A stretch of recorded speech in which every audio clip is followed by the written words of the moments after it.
ਤੁਸੀਂ ਆ ਰਹੇ ਹੋ ਉਸ ਮੀਟਿੰਗ ਦੇ ਵਿੱਚ? ਜ਼ਰੂਰ ਆਵਾਂਗੇ। ਅੱਛਾ, ਇੱਕ ਸਿੱਧੇ ਸਿੱਧੇ ਢੰਗ ਨਾਲ ਜਿਹੜੇ ਲੋਕ ਅੰਦੋਲਨ ਦੀ ਮਦਦ ਕਰ ਰਹੇ ਆ ਉਹਨਾਂ ਤੇ ਸਰਕਾਰ ਦਬਾਅ ਬਣਾ ਰਹੀ ਹੈ।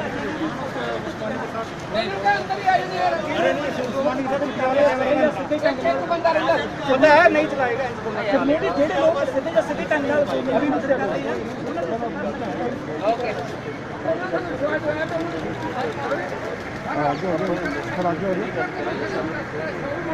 नरेंद्र तोमर होਰਾਂ ने कहा कि तुसी दस दो मसले का हल किवें निकलेगा। हर बार यही कह रहे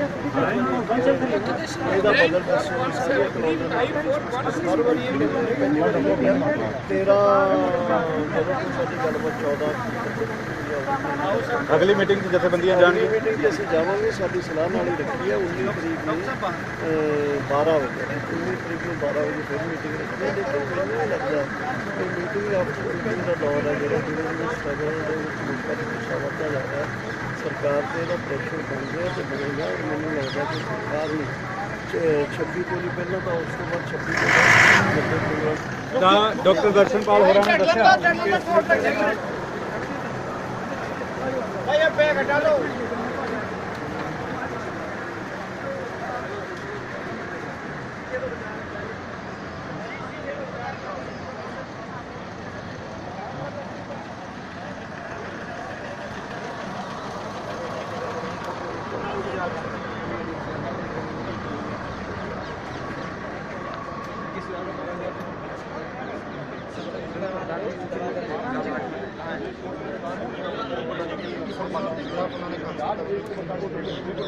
और फिर ये सारी बातें चल रही है साढ़े ट्रेन स्टार्ट है पूरा मसले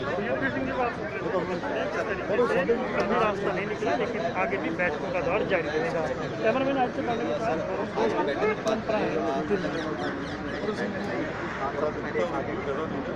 क्योंकि ये भी छोटी कमेटी है, भावें असं 40 मैंबरस बैठ और बोलते का 5-6 ही बोलता कोई गल करता भी ये सारी गल करो क्योंकि सारे के सामने ही होंगे। छोटी कमेटियां छो फिर कहा भी जो अगली फिर कहते अगली डेट लिए कहा भी ਤਾਂ रखना जो मन बनाया हम इन्नी एक्सरसाइज करके टाइम आप बिना नतीजा उठ के जाते हैं जो मन बनाया भी सरकार चाहती है रुपये हम कानून फिर सानू बुलाओ नहीं ना बुलाओ एक्सरसाइज ना करिए वो कहते नहीं मन बनावे और मन बना के कोई नतीजा कढ़ने लिए आवांगे।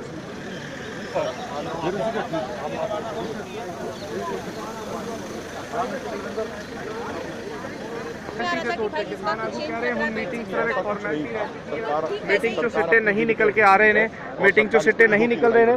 अभी मन्नू जी इतने मौजूद इन्होंने गलबात करेंगे। अभी मन्नू जी क्या लगता है हर बार की तरह इस बार भी 9 दौर की बैठक की बेसिस आ रही ये बातचीत और जिस तरीके से यादी कोर्ट में जाता है और उसको तारीख दे दी जाती है, अगली पेशी की तारीख दे दी जाती है, इस तरीके से अगली तारीख दे दी। लंच से पहले किस तरीके की बात हुई थी, लंच के बाद क्या बात हुई? देखिए लंच से पहले शुरुआत ये हुई, अगर मैं आपको सरल भाषा में बताऊं अपनी शुरुआत में हमारे नेताओं ने ये कहा कि भाई सरकार गैर लोकतांत्रिक तरीके से आंदोलनकारियों को दबाना चाहती है, लेकिन सरकार इसमें सफल नहीं हो पाई। 2 घटनाओं का जिक्र हुआ। पहला जो हरियाणा के करनाल के कैमला गाँव में जो किसान भाई हमारे शांतिपूर्ण प्रदर्शन कर रहे थे, उनके ऊपर भाजपा के कार्यकर्ताओं ने लठ बरसाए, पत्थर बरसाए, लेकिन उन पे भाजपा के कार्यकर्ताओं पे केस दर्ज करने की बजाय हमारे किसान भाइयों पे 300 के पर्चे दर्ज कर दिए गए। फिर ये बात आई कि भाई जो पंजाब के हमारे कुछ ट्रांसपोर्टर भाई जो खुद किसान के बेटे हैं, जो अपनी जिम्मेदारी समझ के आंदोलन में मदद कर रहे हैं, उनको NIA के नोटिस भेजे जा रहे हैं। तो सरकार ये दमन क्यों करना चाह रही है? सरकार यदि ये सोचती है कि वो दमन करके हमें डरा देगी तो सरकार गलत सोचती है। जितना वो दबाएगी उतना हम मजबूत होंगे। बातचीत कैसी रही? देखिए बातचीत पहले के तरीके से रही। एसेंशियल कमोडिटी एक्ट पर चर्चा हुई। क्या बात हुई? सरकार ने तर्क दिया कि भाई सरकार FCI को मजबूत करने के लिए कदम उठा रही है। पीयूष गोयल जी ने बोला कि अभी वो कल ही उसका एक स्थापना दिवस मना के आए हैं और बहुत तारीफ की। तो हमने कहा जी हमें भी मालूम है FCI की हकीकत क्या है। जब आपकी सरकार आई थी 2014 में सत्ता में आई थी तो उस समय FCI के ऊपर कर्जा था 90,000 करोड़ रुपए का। आपके कार्यकाल में वो 3 गुना से अधिक बढ़ गया है, 2,65,000 करोड़ रुपए से भी अधिक हो गया है। और एक ये सरकार एक ग्राउंड तैयार कर रही है एफसीआई को भी बेचने का, क्योंकि आप देखिए सरकार ने रेल को कैसे बेचा, सरकार ने एयरलाइंस को कैसे बेचा, पहले उसको घाटे में दिखाया, सरकार की गलत नीतियों के कारण वो घाटे में जाते हैं, और फिर सरकार कहती है देखो जी ये तो घाटे में चला गया, अब इसको बेचना पड़ेगा। तो सरकार एफसीआई को भी बेचना चाहती है, ये सरकार की तैयारी है। फिर हमने उसमें और भी चीज़ें बताई उसमें कि सरकार किस तरीके से पीडीएस सिस्टम खत्म करने पर विचार कर रही है, किस तरीके से सरकार ने उसमें लिखा है पॉइंट नंबर 2B में कि यदि बागबानी के कृषि उत्पादों की कीमत 100% बढ़ी और अनाज की कीमत 50% बढ़ी तो दोबारा से स्टॉक लिमिट लगेगी, लेकिन वो स्टॉक लिमिट सिर्फ किसानों पे लगेगी, वैल्यू चेन पार्टिसिपेंट और प्रोसेसर पे यानी कंपनियों पे नहीं लगेगी। सरकार के पास कोई जवाब नहीं था। हम पिन पॉइंट सवाल पूछते हैं, हर मीटिंग में हमारा सवाल पिन पॉइंट होता है, लेकिन सरकार लंबी चौड़ी कहानी सुनाती है, लंबा चौड़ा भाषण देती है पर मुद्दे पे जवाब नहीं देती। तो हमने कहा जी ये नहीं चलेगा। यदि आप ये सोचते हैं कि आप बहका देंगे, ये हमारे सीनियर नेता हैं, इनकी उम्र बीत गई आंदोलन में। यदि सरकार सोचती है कि जी इनको वो कहते हैं ना बच्चों को मीठी गोली दे के बहका देते हैं, यदि सरकार ये सोच रही है तो सरकार के वहम है ये। आपकी तरफ से क्या चलती है कि एफसीआई